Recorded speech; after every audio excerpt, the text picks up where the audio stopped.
एक बार भगवान गौतम बुद्ध अपने शिष्यों को उपदेश दे रहे थे। तब उन्होंने कहा कि हर व्यक्ति की 4 पत्नियां होती हैं। गौतम बुद्ध की ये बात सुनकर सभी शिष्य उनकी तरफ देखने लगे। तब बुद्ध समझ गए कि शिष्यों को यह बात समझ नहीं आई।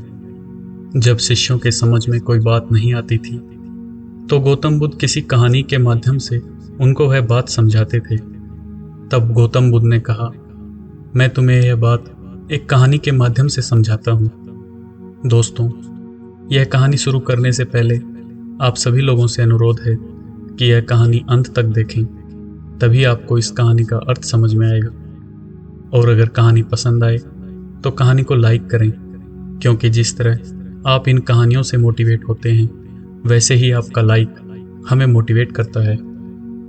तो चलिए कहानी शुरू करते हैं। गौतम बुद्ध बोले, बहुत समय पहले एक अमीर व्यक्ति रहता था। उसकी 4 पत्नियां थीं। उसका जीवन बहुत खुशी खुशी बीत रहा था। धीरे धीरे समय बीतता गया और समय बीतने के साथ वह व्यक्ति बूढ़ा होता गया और एक दिन वह बीमार पड़ गया और उसे अपनी मौत सामने दिखाई देने लगी।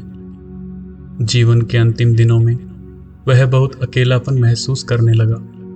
उसे लगा कि अब वह इस दुनिया को छोड़कर चला जाएगा और कोई उसके साथ नहीं जाएगा और वह बहुत अकेला हो जाएगा। वह व्यक्ति अपनी पहली पत्नी से बहुत प्रेम करता था। उसने उसे अपने पास बुलाया और उससे अनुरोध किया कि मेरा अंतिम समय निकट आ गया है।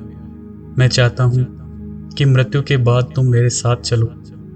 मैं तुमसे बहुत प्रेम करता हूँ। मैं तुम्हारे बिना नहीं रह सकता, इसलिए मैं चाहता हूँ कि मृत्यु के बाद भी तुम मेरे साथ चलो। उसे पूरी उम्मीद थी कि उसकी पहली पत्नी का जवाब हाँ होगा, लेकिन इसके विपरीत उसकी पत्नी ने जवाब दिया, मेरे प्यारे पति, मुझे पता है कि आप हमेशा मुझसे प्यार करते थे और अब आपका अंत करीब है। ऐसे में अब आपसे अलग होने का समय आ गया है। पहली पत्नी का जवाब पाकर वह व्यक्ति बहुत दुखी हुआ। इसके बाद उस बीमार व्यक्ति ने अपनी दूसरी पत्नी को अपने पास बुलाया और मौत के बाद के सफर पर साथ चलने की विनती की। उसने कहा, मेरी प्यारी पत्नी, तुम जानती हो कि मैंने तुम्हें कितना प्यार किया है। कभी कभी मुझे डर लगता था कि तुम मुझे छोड़ दोगी, लेकिन मैंने तुम्हें दृढ़ता से थामे रखा। मेरी प्रिय, मैं चाहता हूँ कि मौत के बाद दूसरे सफर पर तुम मेरे साथ चलो। तब दूसरी पत्नी ने जवाब दिया, मेरे प्रिय पति, आपकी पहली पत्नी ने आपकी मृत्यु के बाद आपका साथ देने से इनकार कर दिया, तो फिर मैं भला आपके साथ कैसे जा सकती हूँ? आपने मुझे केवल अपने स्वार्थ के लिए प्यार किया है। और यह कहते हुए दूसरी पत्नी ने भी उसके अनुरोध को अस्वीकार कर दिया। दूसरी पत्नी के मना करने पर उस व्यक्ति ने अपनी तीसरी पत्नी को अपने पास बुलाया और उससे भी वही अनुरोध किया।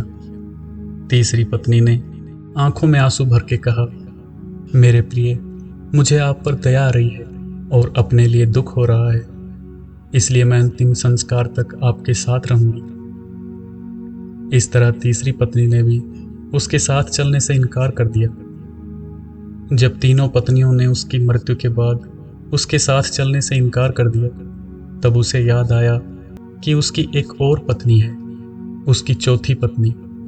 उसने उसकी कभी कद्र नहीं की। चौथी पत्नी के साथ उसने हमेशा एक दासी की तरह व्यवहार किया। तब उस व्यक्ति ने सोचा कि आज अगर वह उसे अंतिम समय पर साथ चलने को कहेगा तो वह अवश्य ही मना करेगी, लेकिन अपने अकेलेपन से वह बहुत डरा हुआ था। इसलिए उसने थोड़ा साहस जुटाकर अपनी चौथी पत्नी को अपने पास बुलाया और उससे वही विनती की जो उसने बाकी 3 पत्नियों से की थी। चौथी पत्नी ने अपने पति के अनुरोध को तुरंत स्वीकार कर लिया।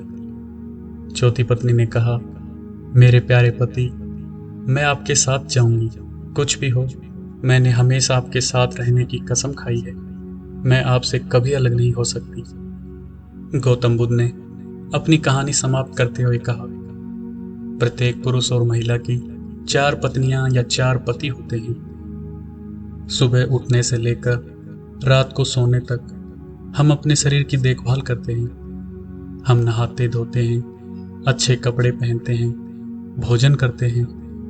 हम पहली पत्नी की तरह अपने शरीर का ख्याल रखते हैं, लेकिन दुर्भाग्य से जीवन के अंत समय में शरीर यानी पहली पत्नी हमारे साथ अगली दुनिया में नहीं जा सकती। इसी तरह हमारे द्वारा अर्जित धन और संपत्ति हमारी दूसरी पत्नी होती है। हम इन सभी भौतिक चीज़ों से काफ़ी जुड़ाव महसूस करते हैं, जिसे पाने के लिए हमने कड़ी मेहनत की है। हम इन चीज़ों को खोने से डरते हैं और बहुत कुछ पाने की इच्छा रखते हैं, लेकिन इनकी कोई सीमा नहीं होती। जीवन के अंत में इन सब चीज़ों को यहीं छोड़कर जाना पड़ता है। जैसा कि दूसरी पत्नी ने कहा, तुमने अपने स्वार्थ के लिए मुझे अपने साथ रखा है। इसी तरह हम अपने स्वार्थ के लिए धन और संपत्ति अपने पास रखते हैं। बुद्ध कहते हैं, तीसरी पत्नी का अर्थ यहाँ हमारे माता पिता, भाई बहन और सभी रिश्तेदार हमारी मौत पर आंखों में आंसू लिए हमारे साथ शमशान घाट तक ही आ सकते हैं। वो भी मृत्यु के बाद हमारा साथ नहीं निभा सकते। फिर बुद्ध ने बताया कि चौथी पत्नी हमारे द्वारा किए गए कर्म होते हैं। हम अपने कर्मों से कभी पीछा नहीं छुड़ा सकते। हमारे कर्म हमारी मौत के बाद भी हमारे साथ रहते हैं। व्यक्ति की मृत्यु के उपरांत भी लोग और समाज उसे उसके कर्मों के कारण ही याद रखता है। किसी व्यक्ति द्वारा किए गए अच्छे कर्मों की वजह से लोग उसे सदियों तक याद रखते हैं। बुद्ध ने कहा, चौथी पत्नी की तरह हम भी अपने कर्मों की तरफ कभी ध्यान नहीं देते, लेकिन यही कर्म मृत्यु के बाद भी हमारे साथ रहते हैं। इसलिए मनुष्य को हमेशा अच्छे कर्म करने चाहिए, ताकि लोग मृत्यु के बाद भी सदियों सदियों तक उसके किए गए अच्छे कर्मों की वजह से उसे हमेशा याद रखें। दोस्तों, कहानी कैसी लगी कमेंट करके ज़रूर बताइए। अगर कहानी अच्छी लगी तो वीडियो को लाइक करें और चैनल को सब्सक्राइब करें, ताकि हम रोज़ आपको ऐसी ही कहानियाँ सुनाते रहें। धन्यवाद।